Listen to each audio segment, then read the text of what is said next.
Le Grand Matin Sud Radio. La vie en vrai.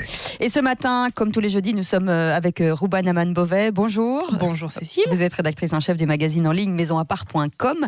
Vous pouvez retrouver, comme régulièrement, des petits sujets d'actu sur la déco, sur pas mal de l'aménagement intérieur. Exactement. En tout cas, ça vous permet de gagner de l'argent et de trouver pas mal d'idées. Et ce matin, on va vous parler de votre sapin de Noël naturel, parce que ça c'est important. Et il y a plus écolo forcément. Il y a que le sapin en plastique. C'est quoi finalement la différence entre les deux? Il y en a un vrai info. Voilà, il y en a un vrai info qui sent pas.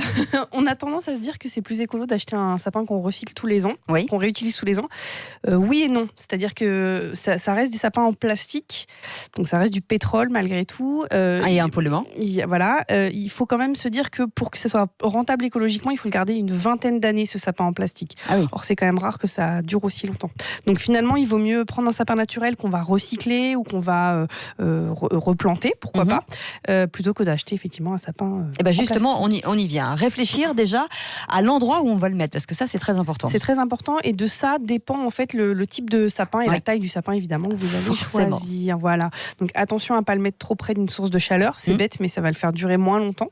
Faites attention à la hauteur sous plafond, ça c'est normal. Si vous achetez 3 mètres, vous en avez 15, ça va être compliqué. Voilà, c'est compliqué. On peut aussi poser son sapin sur une table, ça permet d'acheter un sapin un peu plus petit, donc un peu moins cher, et d'avoir quand même un joli effet. Dans ces cas-là, attention à la stabilité, notamment quand on a des enfants ou des animaux de compagnie. Et en parlant d'animaux de compagnie, d'ailleurs, si vous avez des chats, il y a une technique qui nous vient de loin, c'est de l'attacher au plafond. C'est de l'attacher au plafond. En fait, historiquement, c'est comme ça qu'on présentait les sapins. En fait, on les suspendait tête en bas, mais c'est vrai que c'est malin parce que ça évite notamment aux chats de grimper dedans. Et puis, il y a une originalité qu'on aime beaucoup. Alors ensuite, quelle espèce choisir? Parce qu'il y a plusieurs espèces, il y en a 3. Ouais. Alors il y en a beaucoup plus que 3, mais les 3 les plus courantes. Voilà, ce que vous allez le plus souvent trouver en jardinerie ou chez votre pépiniérie, c'est le Norman, le Nobilis et l'Épicéa. Ils ont chacun qualité et inconvénients. Le Norman, c'est celui qu'on vend le plus à ma connaissance en ce moment. Il a des branches vert foncé.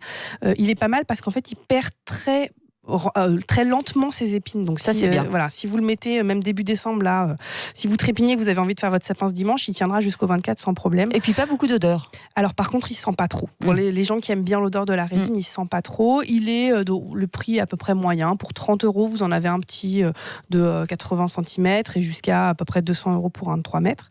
Et le Nobilis? Le Nobilis, il est sympa parce qu'il est bleuté. Oui. Il est un peu plus cher par contre. Ça commence pas avant 40 €. Et par contre, il a vraiment un port un peu magistral. Il a des grandes branches.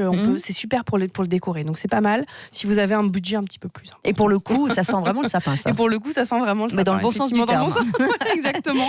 Et ça coûte entre 40 et 300 € si vous avez vraiment un modèle de 3 mètres de haut. Donc 3 mètres quand même. D'accord. Et le dernier, en tout cas le plus courant, c'est l'Épicéa. Voilà, celui-là, il sent vraiment le sapin.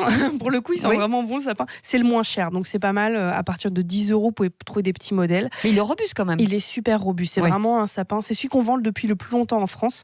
Son petit défaut, c'est qu'il perd ses aiguilles. Donc effectivement, si vous n'avez pas envie de passer le balai tous les jours, il faut éviter l'épicéa. Alors finalement, comment on l'utilise? Sous quelle forme? Parce que ou coupé ou en pot. Voilà, en fait, il y a plusieurs solutions. Le plus courant, ce que vous allez trouver en jardinerie, chez les pépiniéristes, même dans les magasins, type magasin de proximité, ça va être le sapin coupé qui est planté dans un morceau de bûche en fait, qui permet de le rendre stable. Vérifiez bien que ce soit quand même bien stable parce qu'effectivement ça peut avoir des petits problèmes. Ça, c'est la solution la plus courante, mais c'est pas une fin en soi.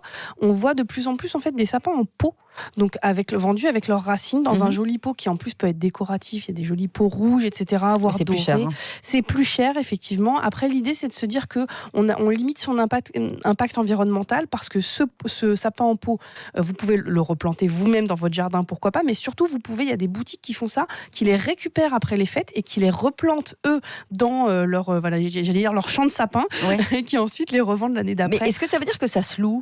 Ça peut se louer, effectivement. Il y a maintenant des entreprises qui vous proposent la location de sapin. Ça, c'est le summum, effectivement, de l'écologie. Par contre, c'est pas forcément beaucoup moins cher. Donc, ne soyez pas déçus. Dites-vous que vous faites surtout un geste pour l'environnement. Ça vous coûtera pas moins cher que d'acheter votre sapin. Mais au moins, vous n'aurez pas le problème aussi de le recycler en fin d'année. Et puis, il y a des astuces aussi pour allonger la durée de vie. Il faut humidifier les branches. Attention aux guirlandes électriques. Oui, on met un petit peu d'eau sous le sapin, éventuellement. Et vous savez tout. vous. Et bien sûr, ce sera retrouvé en podcast sur sudradio.fr et sur maisonampart.com. Merci beaucoup, Rabah Naman Bouvet.